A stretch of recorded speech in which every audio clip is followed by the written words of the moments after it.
I'm pregnant. Lack of information about sexual and reproductive health and rights. Inadequate access to services tailored to young people. Family, community, and social pressure to marry. Child, early and forced marriage, which can be both a cause and a consequence. Lack of education or school dropout. Most unintended pregnancies result from not using contraception or from not using it consistently or correctly. To help women, men, and couples prevent or achieve pregnancy, it is essential to understand their pregnancy intentions or reproductive life plan. According to a number of studies, infant mortality and malnutrition levels and the rate of abuse and mental illness, including schizophrenia, are high among the babies from unwanted pregnancies, and they are more likely to fall in academic achievements in later life. How can I reduce unwanted pregnancy? For those who are sexually active, using effective contraceptives, Such as condoms, birth control pills, tampons, vaginal ring, IUD, or injectable birth control methods. One of the contraceptives is condom. Condoms are a barrier method of contraception. They are made of very thin latex, polyurethane, or polyisoprene, and are designed to prevent pregnancy by stopping sperm from meeting an egg. they can also protect against STIs used correctly during intercourse. If this happens, or if semen gets into your partner's vagina during vaginal sex using a condom, you may need emergency contraception. You should also consider having an STI test. When used correctly every time you're having sexual intercourse, male condoms are 98% effective. This means 2 out of 100 people will become pregnant in 1 year when male condoms are used as contraception. Some disadvantages include some couples find that using condoms interrupt sex. To get around this, try to make using a condom part of foreplay. Condoms are very strong but they may split or tear if not used properly. If this happened to you, practice putting them on so you'll get used to using them. Some advantages of using condoms. It is very much important to remember that marriage comes first before doing any sexual intercourse. When used correctly and consistently, they are a reliable method of preventing pregnancy and protecting both partners from STIs, including chlamydia.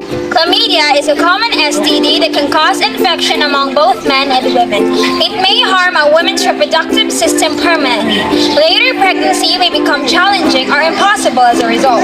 Moreover, chlamydia can result in an ectopic pregnancy that may be fatal or a pregnancy that occurs outside the womb. Gonorrhea. Gonorrhea is a sexually transmitted disease or STD caused by infection with the Neisseria gonorrhea bacterium. The reproductive tract's mucous membranes, including the cervix, uterus, and fallopian tubes in women, as well as the urethra in both men and women, are infected by gonorrhea. HIV, or human immunodeficiency virus, is a virus that attacks the body immune system. AIDS can develop from HIV. If it's not treated, acquired immunodeficiency syndrome. There isn't a cure that works right now. Those who contract HIV are permanently infected. If you're under 16 years old, contraception services are free and confidential, including for people under the age of 16. If you're 16 years old and want contraception, the doctor, nurses, or pharmacist will not tell your parents or carer, as long as they believe you fully understand the information you're given and decisions you're making. Doctors and nurses work under strict guidelines when dealing with people under 16. They'll encourage you to consider telling your parents, but they will not make you. The only time a professional might want to tell someone else if they believe you're at risk of harm, such as abuse. The risk would need to be serious and they would usually discuss this with you first. At each given stage in their lives, women, men, or couples must take a number of factors into account when selecting the best method of contraception. These criteria include safety, effectiveness, availability, including accessibility and affordability, affordability, and acceptability. And fundamental guiding principle is the voluntary, informed selection of contraceptive techniques and contraceptive counseling, when appropriate, may play a significant role in the effective use of contraceptive methods. In choosing a method of contraception, dual protection from the simultaneous risk for HIV and other STDs also should be considered. Although hormonal contraceptives and IUDs are highly effective at preventing pregnancy, they do not protect against STDs, including HIV. Consistent and correct use of the male latex condom reduces the risk for HIV infection and other STDs, including chlamydial infection, gonococcal infection, and trichomoniasis.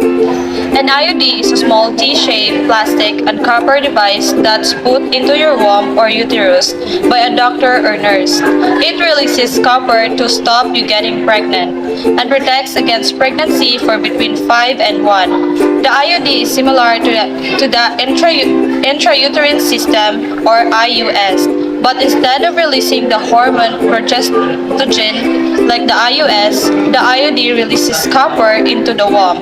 The copper alters the cervical mucus, which makes it more difficult for sperm to reach an egg and survive. It can also stop a fertilized egg from being able to implant itself. If you're 40 or over, when you have an IUD fitted, it can be left in until you reach the menopause or you no longer need contraception. 0 years. It's sometimes called a coil or copper coil.